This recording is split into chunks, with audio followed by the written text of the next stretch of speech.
This is another session with the Nasty Pastor. And right now, this session is about the teachings of PtahHotep. Before I get into my reading of the oldest book in the world, I said to myself, let's do some background on PtahHotep. Because it really amazes me that our ancestors, they formed a way of communication. They formed an alphabet system. They formed a language of words and started writing it down on stone, on paper, some type of material that you could write literature on. And it amazes me that, even back then in these days and times, that the things that we're used to having had to be invented. So it tells me how far we was thinking, how forward thinking we was, how we was thinking in the now, we was inventing in the now, because those things was needed. I could understand a sign that says this is the Hotep residence. I understand the need of that. I understand the need of knowing, okay, this is the temple where we come and pray, where we come and worship. I understand that this is the pier where that we get on these boats, we go out fishing, we get on these boats, we go out exploring, we get on these boats to trade natural resources to other countries. So let's start off with the dynasty. The fifth PtahHotep was around the fifth dynasty of Kemet, and that dynasty approximately lasted 150 years.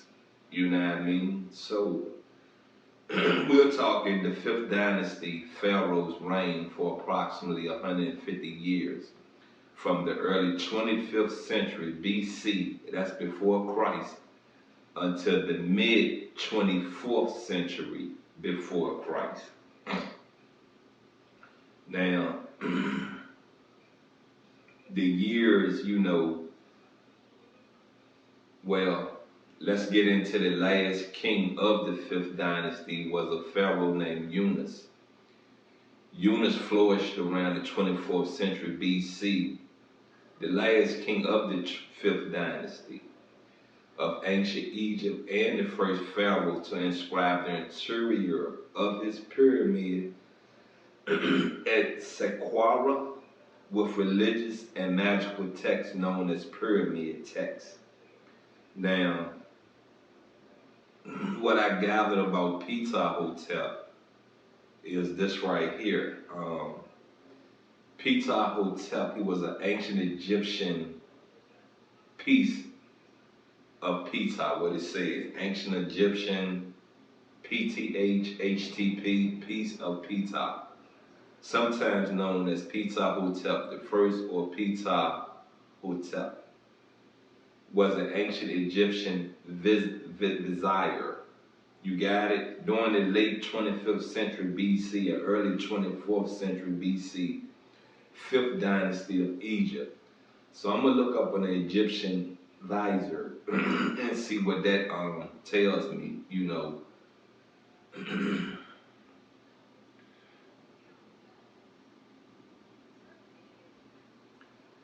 meaning of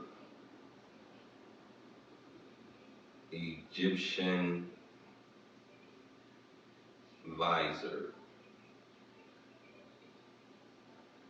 Okay, the article taught the vizier was the highest official in ancient Egypt to serve the pharaoh, king during the Old, Middle, and New Kingdoms.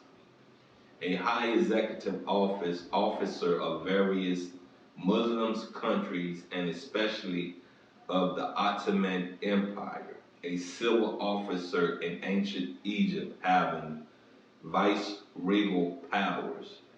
Okay. Now you see how you know, the word Muslims comes in, right? Now, if we are up to date, if we are knowing of our ancestors, knowing of our background, we're not Muslims. We're Kemites, we're Cushites. You got what I'm saying? Through losing our dynasty, through losing our empire in Upper Africa, in Northern Africa, we went from Kemites to Egyptians. You got me? So PtahHotep was during the time we was Kemites. And as you see, he was a visor. He was a very appointed high official to the Pharaoh, which means his words, his thoughts, his actions was allowed, was dictated, was asked to help forge the Kemite dynasty further, to civilize us more, you know what I mean, to educate us, to as I said, have a language of understanding amongst the culture, you know. So let's give thanks to PtahHotep. Let's give thanks to the Hotep family, because if I'm correct, that name is still alive. You know, there are descendants of the Hotep family that carries that name to this day. That is their last name, Hotep. You know what I mean? So let's give it up to the Hotep family for building us a alphabet system, building us a word system to converse with one another on one accord. You know what I mean? This is our culture. We should be under one accord. We should have only one language. We should have one rule. We should have one voice. We should have one dominant way of looking at things. Although we're dealing with a culture of many ideas, many thoughts, many ways of looking at life, but we have to come together under one culture of understanding, of love, of what's not real, what is the truth, so that we can get along as a culture, build our infrastructure within our culture. You know, we somewhere along the line, we lost a lot not listening. We lost a lot not being able to defend ourselves in a time that we was crippled. You know, we, from the days of Kemet, going up against the Jews, going up against the tribe of Moses, you know, crippled Kemet. You know, it crippled our military, you know what I mean, which throughout the centuries, other countries, other tribes, you know, come in, hurt us some more, come in, cripple this some more, come in, cripple this, until they're able to come in and seize everything. And with them seizing everything, like I said, you know, if we agree that Alexander the Great conquered the world, if we agree that Alexander the Great appointed Europeans in charge of Upper Africa, Northern Africa, which is known today as Egypt, then you should understand the Jewish influence in the books we read of Kemet, the books we read of Egypt, the books we read of Africa. So understand this, you know, man takes a lot for man's gain. We deal with a lot of trickery. We deal with a lot of forced tribulations. Yes, we do, by our decisions, put a lot on us. But there are stumbling blocks. There are trickery in our paths, in our decisions, because we're not what? We're not slow to think. We're not slow to come up with a solution. We're so much trying to fix an issue that we're not seeing it all the way through. We're not understanding that, okay, this sounds good. Okay, when this goes into motion, what is the ending? And if you're not going to think it all the way through 100%, what's the purpose? You know what I mean? Some things you can't change. So you have to give it to your higher power. The things you can change, work on it. Work on it. You work on the things you can change, you'll come to find out the things you can't change is not as big as the things you could. Anywho, like I said, this was a background about PtahHotep. We're understanding that this was a very powerful, important man. So let's understand where we came from. And we came from Africa. We came from our Creator.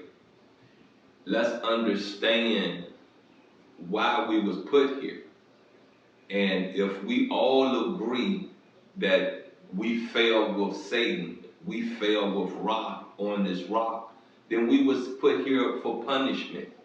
We was something so beautiful, something so everlasting, something so everlasting was taken from us because of a decision to go against our Creator. So notice and understand this. If you understand the first civilization, if you understand the world's oldest book, if you understand the wonders of the world, majority of them is from out of Africa. If you understand these things, then you know Africa calculates, predates, stamps that civilization, mankind started in the Mecca of the world, which is Africa. If you can understand that, then you can understand we started from nothing. You know, just like a baby coming in the world, really can't see, really can't talk, can't walk, really have no movement, you know, no calculated movement, you know, can't do nothing. So imagine being landed on this rock. Yes, we have water. Yes, we have animals. Yes, yes, we have grass. Yes, we have caves. Yes, we have things that we can make a shelter out of. But did we have the common sense? Did we have the knowledge, the know-how to do these things? Exactly. If we fail with Satan, how much knowledge was stripped from us? How much was taken from us where that we had to build this place we call Earth, these buildings, these structures, this language, this judicial system, these levels of politics. You know, we had to, you know, strategize. We had to understand that this person is put here for a reason. You know, if you understand chess, you understand the pieces, then you could possibly understand the thoughts of man. And when I speak of man, I speak of man and woman. I speak of both genders. You make a picture yourself in their time, you know what I mean, before Christ, how things was, how we had to go out, bring food in, how we had to trade for this, trade for that. How we had to stand in these lines and be fed. You see what I'm saying? You see how they have these homeless food lines you can go to and get fed. Okay, that's how it was for the culture, for the kingdom, for the let's just say civilians. You know what I mean? We're not going to speak of the government of Kemet. Let's just say the civilians. You know, they woke up, they went to a child line and ate. You got what I'm saying? Till they got to the point that they're out there in their home cooking their own food. They're, you know what I mean, things, what, as they say, getting more modernized. You know what I mean? But anywho, I'm going to get out of this session. I'm going to end this. I gave enough information, I believe, about PtahHotep. You know what I mean? Another thing I've explained and I've showed to you that you can go to Google for information. And once again, understand, media is controlled by Jews. So whatever information you're going to seek, use your common sense. Whatever information you run across, use your common sense. If you know who you are, stand on who you are. If you know your facts, stand on your facts.